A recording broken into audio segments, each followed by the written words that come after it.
So, my name is Dr. Garabekyan, and I'm the founder and director of the Southern California Hip Institute in Los Angeles.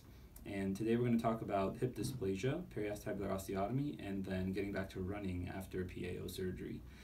Here's a pelvic model that shows the hips, and this is a dysplasia model. So you can see that the socket, which in normal hips has adequate depth and orientation to stabilize the hips, in a dysplastic hip leaves the femoral head exposed because it's lacking in coverage on the outer and anterior aspects of the hip. So when there's load placed in this hip, that ball tends to shift in this fashion. And there are shear forces inside the joint which can damage the surface cartilage inside the socket. There's a structure along the rim of the socket called a labrum that also sees those shear forces when load is placed on the hip and can tear and detach from the rim. Labral tears are very common in dysplasia because the labrum is a structure that's intended to form a suction seal around the ball. It is not a weight-bearing structure, but in dysplasia, because the socket is deficient, most of that load is placed eccentrically on the rim and also loads the labrum and overloads it and causes tears. We also frequently see tendonitis of the iliopsoas, which is a hip flexor, sacroiliitis, hamstring tendonitis. All these things are secondary problems because the hip is unstable and the rest of the structures, dynamic stabilizers, are coping to try to stabilize the hip. In somebody who has reached skeletal maturity, so young adult or adolescents with dysplasia, the depth of their hip socket is what it is. They're done growing, the growth plates have fused. So treatment is aimed at reorienting their hip socket to a more favorable alignment so that it can withstand the loads without sustaining these instability events. And the way we do that is through a surgery called a periacetabular osteotomy, and that's demonstrated here.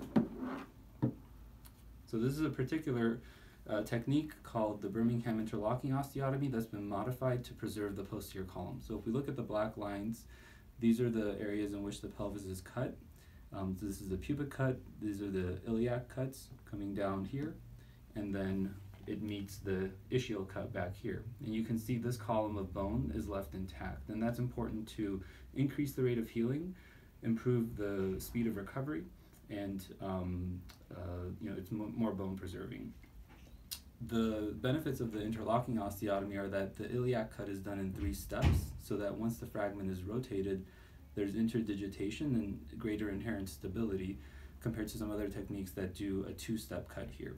And that allows patients to bear weight earlier and reduces the muscle atrophy that happens after surgery and allows for a faster initial recovery. So the goal is to separate the hip socket from the rest of the pelvis and then rotate it. And that's what is shown on this side. So you can see the arrow indicating the way that the central fragment was rotated. These are the cuts and interdigitation. Typically we use 3 screws coming from the crest that go across the iliac cut.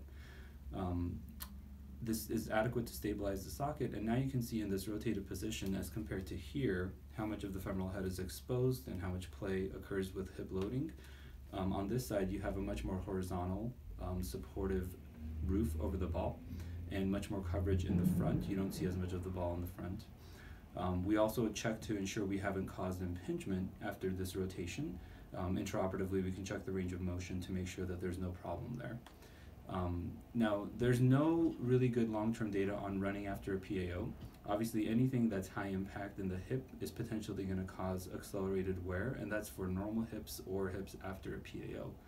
I think the most important thing to keeping a PAO healthy and to have the results last a long time is to modulate activities, make sure that the muscles are strong, that your form is good, that you're not running into fatigue, and potentially decompensating in your form and putting excessive load on the joint. And that's probably the most important thing to prevent injuries in the hip.